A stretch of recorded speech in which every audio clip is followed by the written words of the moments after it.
Today I thought I'd tell you guys a little bit about what went into the making of me as a neurologist. I was born in Mexico. I immigrated to the United States very young age, just as a baby, with my parents, and I grew up in Northern California. I knew early on that I wanted to be a physician. I went to college, I went to Stanford, and I graduated from there with a degree in international relations. And what a lot of people don't realize is you can major in anything and still become a physician. You just have to fulfill pre-med requirements in order to apply.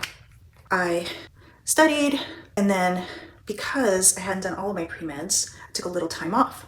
I said, I gotta take my time, get straight A's. I also wanted to work and get some experience. So in order to save up money, I decided to work for a while. And because I am bilingual in Spanish, the easiest job that came along was as an interpreter. Turned out to be an amazing opportunity. I traveled to Cuba and I worked with refugees. I was in public health. I worked with pregnant ladies. I worked with families, all because of my language. And that, wow, what a gift my parents gave me. After that, I came back more determined than ever. I went back to school. Didn't just want to be straight up physician. I wanted to have a bigger world view. So I got a master's in public health, in international health. And I think you'll notice a trend. First was international relations and now international health. And that's probably because I am from another country and, I'm not just bilingual, but I'm bicultural and I'm from Latin America, right? And so it's really, really neat, really cool to see how history, economic, health, all of those things really go into the making of one individual. I did that and finally was like, okay, I'm ready. So I finally committed to my pre-meds and I did those and applied to medical school. I was working the whole time in public health. I really do love population health. I love research, all those things. And thanks to a wonderful mentor, I was able to keep working in that and develop my skills as somebody who looks at health, not just at the individual level, but at a broader human level. I got accepted to medical school, yay, and I went to Case Western Reserve. It's in Ohio. So while at med school, of course, cliche, I met my husband and we got married after graduation and moved back to the Bay Area, yay. Because we both decided that that was the best place for us.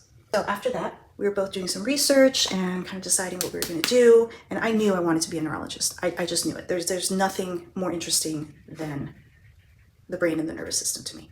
I moved forward with that. I applied to residency and I was accepted. So I did my training at UCI, that's UC Irvine, University of California, one of the most amazing institutions in the world. I did my residency there. During residency, I had my first daughter. Quite a shock to the system, but you make it through. Then my husband and I decided we wanted to do fellowships, and fellowship is just advanced training. So you do your residency in your specialty, and then you can further specialize. My subspecialty is epilepsy. So for our subspecialty training, we went to WashU. That's in St. Louis.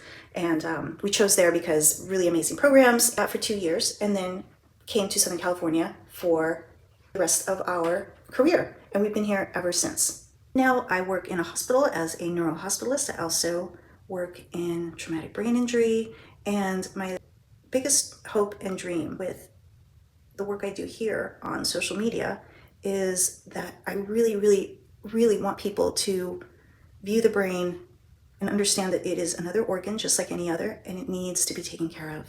That's why I decided to start, because in the hospital I see a lot of people that just never realize that health choices, lifestyle choices, they can have a big impact on your brain, on your cognitive abilities, on how well you're going to do currently in life, but later in life as well. And I really care about that. That's me in a quick nutshell. I'm sure I left out a bunch of stuff. Feel free to write in with any questions about anything I've talked about today. I love it when you guys write in.